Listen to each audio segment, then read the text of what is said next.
bring on now Josh Paunil from Birds 24/7 over at PhillyMag.com joining us. Josh, how you doing this afternoon? I'm doing good, Josh. How you doing? Doing well. So, looking back at last night, obviously a lot of the starters didn't play last night. There were a few guys here and there who did get playing time, but I want to start with the one guy to me that I think myself and a lot of other Eagles fans looked at and stood out, and that's Paul Turner. I mean, the guy has 6 catches, 66 yards, runs a punt for a touchdown back. Is there any doubt at this point, or is there a smidge bit of doubt that Paul Turner is going to make this team?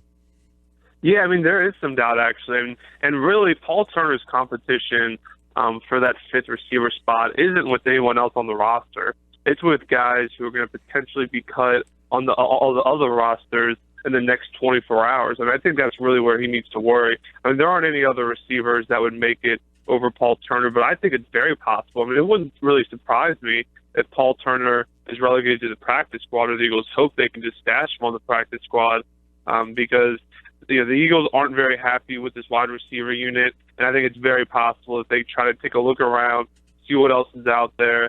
They look at, okay, who are all these other teams who are much deeper at receiver than us? Who are they cutting? And can we take another gamble on a guy, maybe not the exact same as Dorial Green-Beckham, but let's try to take another shot in the dark, see if we can gamble on a potentially high-risk, high-talent type of guy. But I do think it's possible that Paul Turner does not make the roster. I know one guy that's already been cut looks like it's going to be the guy from Tennessee, Houston. So it looks like Tennessee is getting rid of all their wide receivers at this point, but I don't know if the Eagles want him. So they already got Dorial Green-Beckham, who even though he only had a few plays last night, it seems like this guy is going to be fully ready to go week 1 as one of your starting wide receivers. I'm not sure, and that's a good point. I'm not sure how much he'll play week 1 because he still doesn't have the entire playbook open up to him.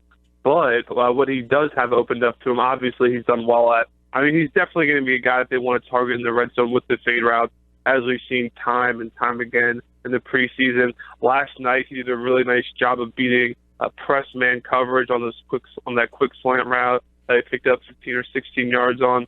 So the parts of the playbook that are opened up to him, he's definitely doing well in, and you will see him get some playing time. But I am curious just to see how long it takes him to get fully accustomed to all the plays, because this is a thick playbook that you have to learn in Doug Peterson's offense. I mean, a lot of plays, a lot of route concepts, especially for a young guy, only been in the league for a year. This is going to be his 2nd season, and that was one of the criticisms when he was in college was how many routes can he run. So you're definitely going to see him used, but I don't think you'll quite see him in a full capacity, at least as much as Eagles would like to use him until a little later on in the season. What do you think the opening day starting wide receiver setup is going to be? Because we know about Jordan Matthews. He's pretty much a shoo-in. You fill him in. But between Dorial Green-Beckham, Nelson Agholor, and the rest of this roster, who really is going to be the other starters? That's a good question. I mean, you have Jordan Matthews. I would peg in Nelson Agholor. I mean, it's not really because Nelson's done anything spectacularly well, but it's just because you're probably not going to start Josh Huff or Paul Turner if Paul Turner makes the roster. And like I said, Dorial Green-Beckham, even Doug Peterson said, I believe it was a week ago, that he's not where he wanted to be at just in terms of knowing the playbook. So it really could be Nelson Agholor just by default because they don't really have anyone else out there, which is really reflective of how weak their wide receivers are, and which is, again, why I wouldn't be surprised to see them try to make another acquisition at receiver. Do you think it would be an acquisition based on cuts, or do you think there actually is a market to make a trade? Because reports are coming out right now that the Eagles are shopping Eric Rowe.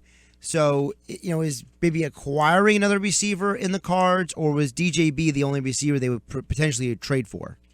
I definitely think it's much more likely that they would just sign someone who was cut from another team as we get the rosters down to 53 in the next 24 hours. But a trade is possible. I mean, there's a report today, as you mentioned, about Eric Rowe being on the block. Obviously, Taylor Hart's name has been out there recently, and he's had a pretty good preseason. So, Howie Roseman, I think these next 24 hours are going to be very interesting because Howie Roseman, obviously, He has all the power right now. He can do what he wants with this roster, mold it in his vision. And he's a guy that's proven time and time again that he wants to take some risks and he wants to make moves. He's not really just going to sit around, sit on his hands, and just not really do much. So I definitely think the Eagles will be active over the next 24 hours. We're talking with Josh Paunil of Birds 24/7 or at PhillyMag.com. Just excellent work. I mean, that Birds 24/7, Josh, that's not just a moniker. You guys legitimately do it 24/7. I was just going to say that, Eric Rowe, I was just talking about him. This is a guy who, we came out of college. He mostly played safety. He gets converted to corner. In the NFL, he looks okay at corner. He doesn't look great. And it seems like this whole preseason, he keeps getting buried further and further and further down the depth chart. And then the reports come out today, the Eagles are shopping him. Do you think that means that if they don't trade him, that he is going to be cut? No, I would be pretty surprised if he gets cut. I mean, even if they don't find a trade partner for him, I don't think C.J. Smith is going to do better than he will this year. And Ja'Cory Shepherd, whoever else you want to plug in there, I'm not sure. I'm not very confident they would be better than Eric Rowe. I do think it's interesting, though, with Eric Rowe because although, given the circumstances he was put in last season, he did flash some potential. But after OTAs, before all the coaches just mysteriously stopped mentioning him in the quarterback competition, I talked to him in between mandatory minicamp and training camp, and he was telling me about how he was working with a trainer in Houston, really trying to work on the fluidity of his hip and his quickness, and especially breaking on the top of routes like curl routes. And so he knew that he had to work on that even before training camp hit. But I'm not sure, how much growth there has been. Maybe there's been some, but obviously there hasn't been enough to satisfy Corey Unlund, the defensive backs coach, and then Jim Schwartz, the defensive coordinator. So although he definitely hasn't taken the stride that his coaches probably would have liked, I would be pretty surprised if he is cut if they can't find a trade partner for him. Looking back over on the offensive side of the ball, Chase Daniel looked really, really rough to watch last night. This is a guy who, Josh, I watch a lot of college football, maybe too much college football, but I watched him at Missouri, and then I saw him come to the NFL, and I was like, all right, I know what he is. He's not a horrible quarterback. He's a solid NFL backup, and he's shown that in NFL preseason games. And then last night, he just looked like from play to play, the inconsistency was evident. Yeah, the accuracy in the decision-making was very questionable. I thought it was funny because after the game last night, Doug Peterson said, well, outside of those 2 interceptions, he played pretty well. It's like, all right, first of all, you can't just eliminate the 2 interceptions. Second of all, he didn't play that well outside of 2 interceptions. One of his first throws of the game was on a wheel route to Byron Marshall. It was a good route by Byron Marshall. He beat the linebacker. It really should have been an easy 20, 30-yard gain. But Chase Daniel, I think he may have even thrown it out of bounds. And it just wasn't even close to Byron Marshall. He gave the running back no chance to make a play on the ball. And so you just see accuracy, inconsistent accuracy like that pop up from time to time.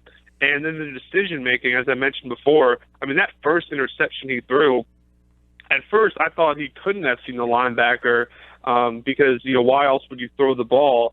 But he said that he did see the linebacker that was right in front of the receiver. He just thought he could throw the ball over him.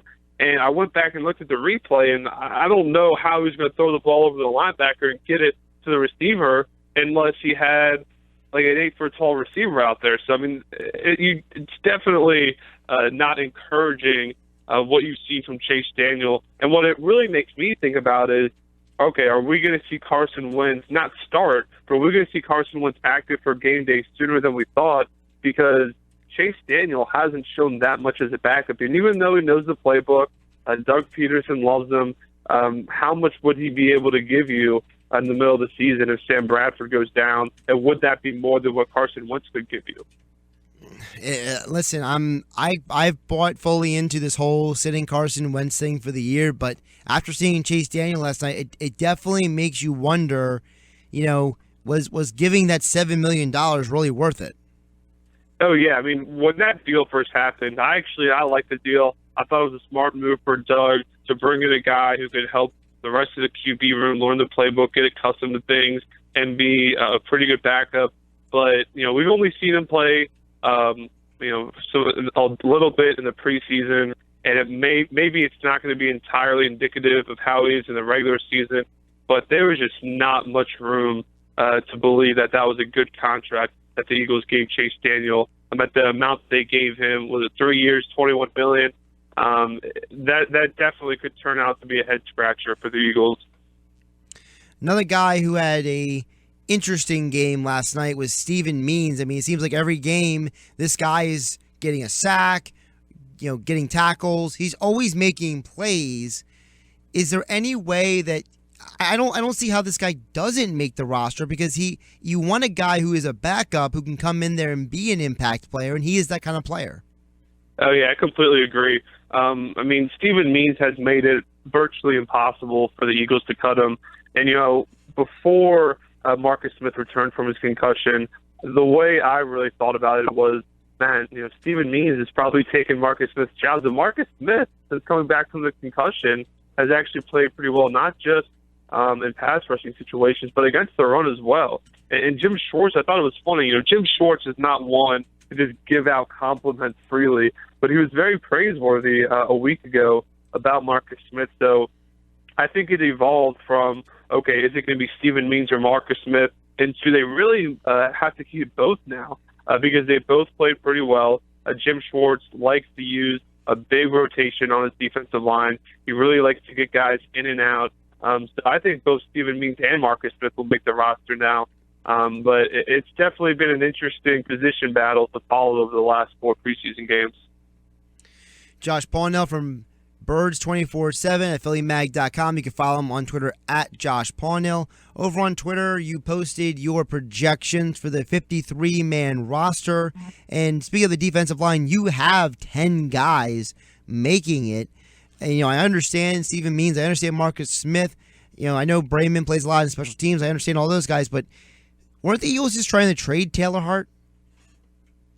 Yeah, well, and that's the thing, is even if they can trade Taylor Hart, I think that would just move Destiny Vi out, the undrafted free agent, or maybe even Aziz Chitu, the other undrafted free agent. I think that's more of a matter of, okay, we know we can get something for this guy, and we don't think there was much of a drop-off from him to one of these undrafted free agents we signed. So I don't think it's necessarily that they're trying to trim down a defensive lineman roster spot, but I think they realize that, okay, this is one of the few positions where we actually have some pretty good depth here, so let's take advantage of it.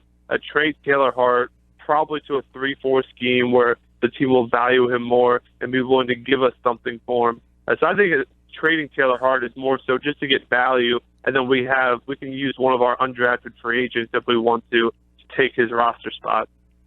So then what other position do you think is going to have less players as a result of having 10 defensive linemen? Well, one thing I'm very curious to see how it plays out is tight end.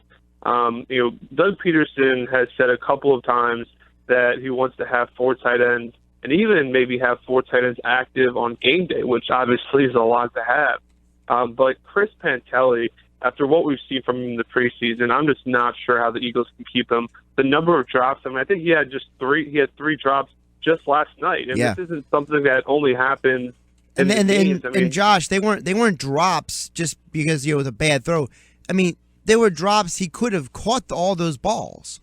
Exactly, and this is something that you see not just in games but in practice. I mean, he drops balls in practice every week, and I just don't think he gives you enough as a fullback and as a special teams guy to keep him on the roster. Now, maybe the Eagles want to go elsewhere and try to find that tight end, fullback, special teams guy combination to fill out that last roster spot.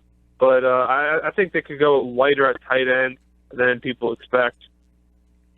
Sports Bash here on 97.3 ESPN, talking with Josh Paunil. Josh, looking also on the defensive side of the ball, you have on your 53-man projection, you have C.J. Smith making it as the 6th cornerback. Is that one of those situations where a guy has legitimately earned his slot, or are you looking at it as saying, of all the guys out here, he may be better than just these other guys?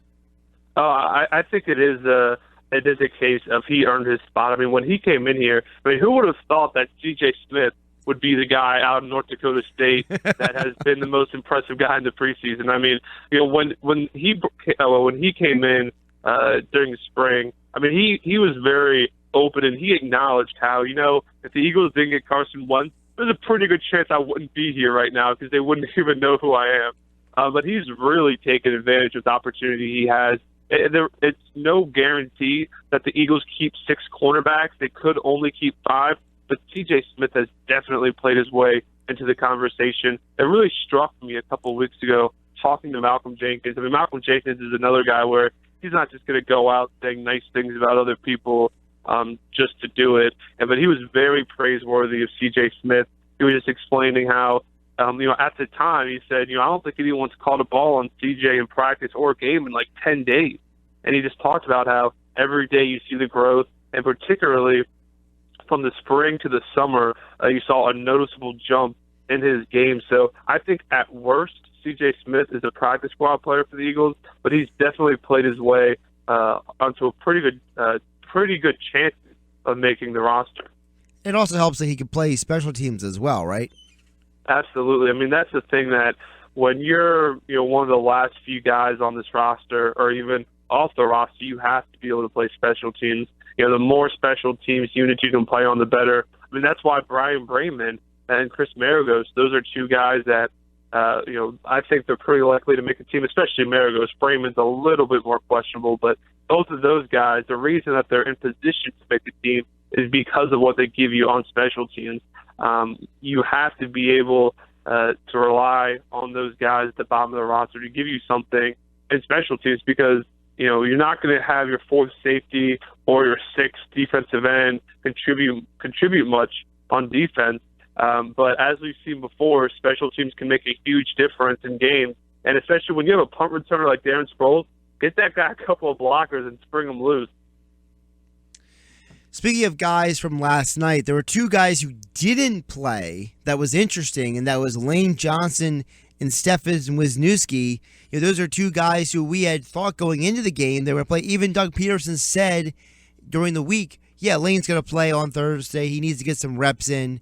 Now all of a sudden doesn't he play? What do you think that means for both of those players heading into the regular season?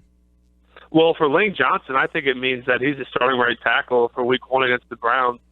Doug Peterson even said after the game, until I hear from the NFL, we're going to start Lane Johnson at right tackle. So that really is just indicative of how the Eagles view him. If they didn't think that he would be available, or if they thought that there's a pretty good chance he couldn't play next week, then he would have been out there because he would have been considered a backup or a guy potentially not available. But he's going to be the starting right tackle in Week 1 as of now, meaning Alan Barber moves back from right tackle to left guard. But I was really surprised about Stefan Wisniewski. I mean, I thought it was a reasonable competition between Stefan Wisniewski and Isaac Seumalo to start at left guard if Alan Barber does have to move over to right tackle eventually. Even though Seumalo showed a big step forward from Week 1 to Week 2 in the preseason, Stefan Wisniewski in Week 3 played much better than Seumalo did the week before. And I understand that the Eagles think they can develop Seumalo. He's a smart guy, the son of a coach, so it's reasonable to think that he picks things up pretty quickly. But if you want a guy that's going to help you win now, you would think that would be Stefan Wisniewski, and they didn't even give him a chance to show them anything else by sitting him down. So I was definitely surprised that they kept him out of the game. Josh, one more quick question for you about the Eagles overall. Howie Roseman's going to have this presser tomorrow to talk about who the 53-man roster is. But do you think it's also a situation where could the Eagles legitimately, I know you mentioned, they could maybe get somebody who has been cut. So is there a possibility that just like the Eagles did on Sunday, they may walk into the cut deadline with less than 53? Yeah, absolutely. I definitely think that's on the table. I mean, honestly, I would be surprised if they go in with the final 53, all guys that are currently on this team. I think there's going to be at least one, and if I had to bet, I think there are going to be multiple players who aren't currently on the roster that make the final 53-man roster in the next day. So I expect Howie Roseman to be very active. And again, I would be pretty surprised if the entire 53-man roster is composed of guys that are currently on the team. Is that a smart idea, though? I mean, let me just play devil's advocate for a second. You spent all a training camp with these guys learning your system in-house, and then you're going to go out and just grab somebody off the street who is cut by some other team, has to come in here, learn things all over again. I mean, it just doesn't seem like the best idea.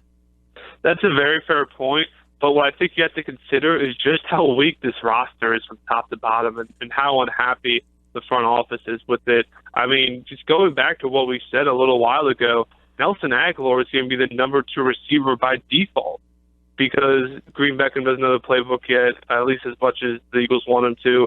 Josh Huff can't really catch the ball consistently. So when you have your number 2 receiver that's there just by default, I think that's a pretty good sign of how weak the roster is from top to bottom. And it's not just there. I think that they're going to want to add maybe a 6th linebacker. Quentin Goss out of Rutgers, he played pretty well last night in the last preseason game, but I wouldn't be surprised if the Eagles try to add another linebacker. I wouldn't be surprised if they wanted to add another offensive lineman to this unit, especially with Lane expected to be out for 10 games. So I think it really just is a matter of, even though you want continuity, you have to get talent on your roster any way you can. And so I think that's what Howie Roseman is going to dedicate the next 24 hours. Just how can I upgrade the talent any way I can, and then just get these guys in, and hopefully they can adjust pretty quickly. Again, devil's advocate for a second. Something you just said stood out to me, which was Howie Roseman, the front office, is not happy with this roster. But they made this roster, Josh. They're the ones who signed and traded for these guys, and they're not happy with it. Yeah, no, I mean, these are all completely reasonable questions. I mean, they are the people that have molded the roster over, the last 9 months since Howie Roseman returned to power. Now, obviously, don't want to harp on it too much because he has had 9 months, but with all the talent that Chip got rid of and just didn't get anything in return. But it's not just the talent that Chip gave up. It's the picks that Howie gave up. When you trade up for Carson Wentz and you give up top picks, not just this year, but next year.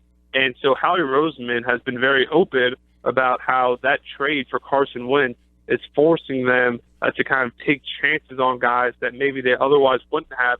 But it's not, obviously don't feel bad for him. I mean, he put himself in that situation. So, it's a completely fair point. They're not happy with this roster, and they are the guys that have been constructing it for the last 9 months. I think Howie, again, would be quick to point out, how much talent did I really start out with? But, all these devil's advocate questions are very fair.